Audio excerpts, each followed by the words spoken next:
அமெரிக்க அதிபர் ட்ரம்ப் இருக்காரே, அவர் சோஷியல் மீடியால அடிக்கடி ஏதாவது போஸ்ட் போடுவாரு. எந்த விஷயமா இருந்தாலும் டக்கு டக்குன்னு அப்டேட்ஸ் கொடுத்துருவாரு. ஆனா அதுல பாதி கதை கட்டி விட்டது மாதிரி தான் இருக்கும். அதனால அவர் சொல்றது உண்மையா பொய்யான்னு சம்பந்தப்பட்டவங்க பதில் சொன்னதுக்கு அப்புறம் தான் தெரியும். அதுக்கு எவ்வளவோ உதாரணம் சொல்லலாம்.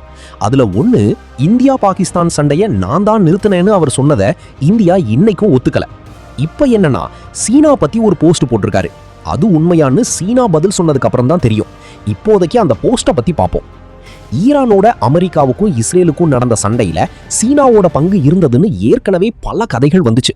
அது இன்னும் கன்ஃபார்ம் ஆகாத நிலையில சீனா ஈரானுக்கு ஆயுதம் கொடுக்க போறதா ஒரு பேச்சு அடிபட்டுச்சு.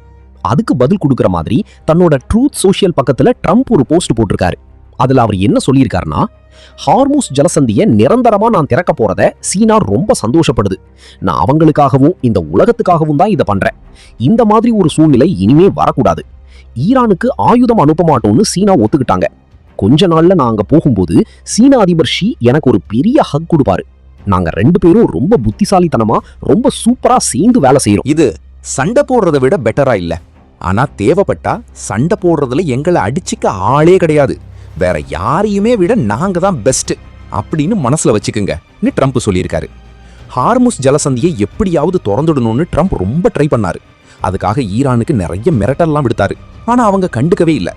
அதனால கடுப்பான ட்ரம்ப் ஹார்முஸ் ஜலசந்தி வழியா ஈரான் பெர்மிஷனோட போற ஃப்ரெண்ட்லி நாடுகளோட கப்பல்ஸ் உட்பட எல்லா போக்குவரத்தையும் அமெரிக்கா முடக்கும்னு சொல்லிட்டாரு. இதனால ட்ரம்ப் சொன்னதுக்கு சீனா கண்டனம் தெரிவிச்சதோட எதிர்ப்பும் தெரிவிச்சாங்க. எங்க கப்பலை தொடாதீங்கன்னு வார்னிங் கொடுத்தாங்க. இதுக்கு நடுவுல ஈரானுக்கு சீனா ஆயுதம் கொடுக்கறதா ஒரு நியூஸ் வந்துச்சு. ஆனா சீனா அதை மறுத்துட்டாங்க. ஏற்கனவே ஈரானுக்கு செயற்கைக்கோள் உதவியை சீனா கொடுத்ததா ஒரு பேச்சு இருந்த நிலையில ஒரே பரபரப்பா இருந்துச்சு. இந்த சூழ்நிலையில தான் அதுக்கு விளக்கம் கொடுக்கற மாதிரி ட்ரம்ப் இப்போ போஸ்ட் போட்டிருக்காரு. ஆனா அவர் சொன்னதுல உண்மை இருக்கான்னு சீனா பதில் சொன்னதுக்கு அப்புறம் தான் தெரியும்.